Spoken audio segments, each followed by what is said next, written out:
Hi friends, welcome back to my channel.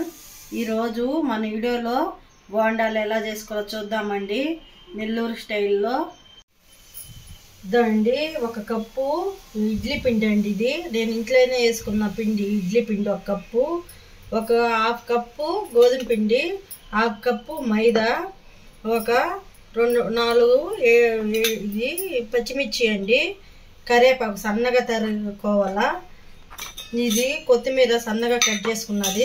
ఉల్లిగడ్డలు medium సైజువి 3 ఉల్లిగడ్డలు తీసుకొని కట్ చేసుకున్నామండి. ఇప్పుడు ఒక ఎడలపాటి గిన్నెలో తీసుకున్నాము. ఇవన్నీ ఇందులో వేసేసుకున్నాము. గోధుమ పిండి, మైదా వేసుకున్నానండి. కొత్తిమీర, కరివేపాకు, పచ్చిమిర్చి సరిపోయినంత వేసుకోవాలండి. సోడా ఒక హాఫ్ టేబుల్ స్పూన్ వేసాను. ఎక్కువ వేసామనుకో ఇది ఆయిల్ అనేది ఎక్కువ పీల్చుకునేస్తుంది. తక్కువ వేసుకోవాలా. హాఫ్ టేబుల్ స్పూన్ వేసుకున్నాను. ఇవన్నీ ఈ ఉల్లిగడ్డ, కరివేపాకు అంతా పిండి అంతా ఒకటి కలుపుకున్నాము. కొంచెం వాటర్ వేసుకోవాలా, ఎందుకంటే పొడి పొడిగా ఉంది కాబట్టి వాటర్ వేసి కలుపుకోవాలా.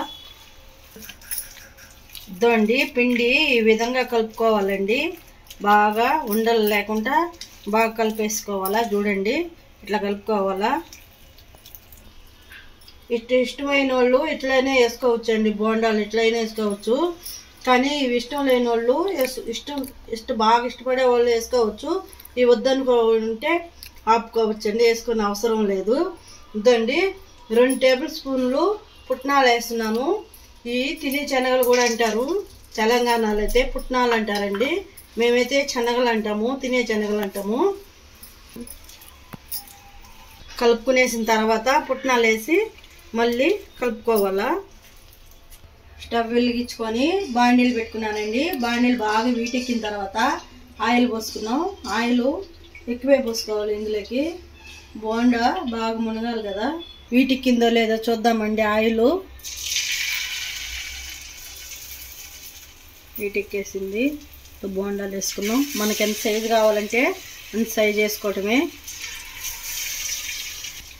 చాలా బాగుంటాయండి ఈ బోండాలు అనేటివి.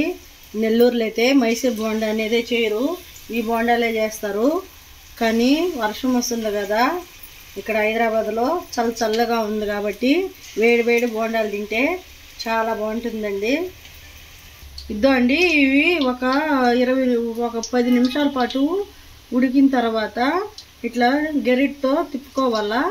తిప్పుకున్న తర్వాత ఈ గ్యాస్ అనేది సిమ్లో పెట్టుకోవాలండి. మరే సిమ్లో లేకపోతే ఈ బోండా అనేది పైన ఉడుకుతుంది, లోపల అనేది ఉడకదు, నల్లగా బ్లాక్గా వచ్చేస్తాయండి. సిమ్లోనే ఉడికితే బాగుంటాయండి బోండా అనేది.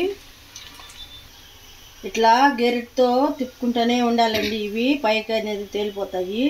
ఇట్లా ఒక్కొక్కటి ఇట్లా గెరిటితో ఇట్లా అంటా ఉంటే అవి కొంచెం ఆయిల్లో బాగా మునిగి లోపల కూడా బాగా ఉడుకుతాయి.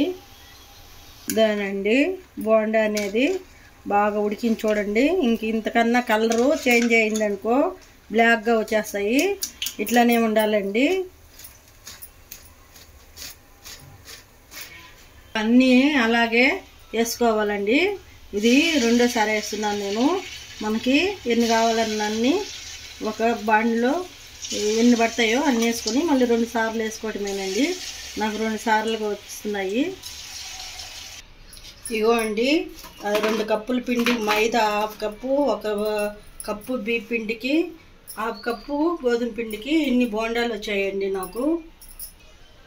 ఇందులోకి బోండాల్లోకి చట్నీ మరే ఎర్రగారం వేసుకొని తింటే సూపర్గా ఉంటుందండి. చాలా అంటే చాలా బాగా చూడంగానే తినేయాలనిపిస్తుందండి. బోండాలు అంత బాగుంటాయి, చాలా బాగున్నాయి కదండి. మీకు తినాలనిపిస్తుందా? చూడండి ఎట్లా వచ్చాయో. మీరు ఇదే కొలతలతో మీరు కూడా చేసి చూడండి.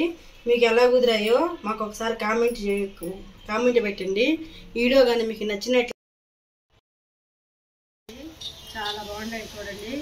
ఉంచితేనే లోపల కూడా తెల్లగా ఏం లేదు, బాగా ఉడికిపోయింది లోపల. ఇదండి, ఇది పల్లీలు పుట్నాలతో చట్నీ ఇచ్చేసానండి. దీంట్లో కూడా చాలా బాగుంటుంది.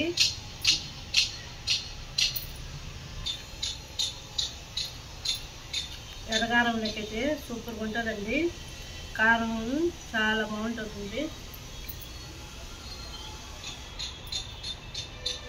ఇప్పుడు వచ్చాయండి, చాలా అంటే చాలా బాగున్నాయి. ఈ వీడియో కానీ మీకు నచ్చినట్లయితే ప్లీజ్ అండి సబ్స్క్రైబ్ అండి.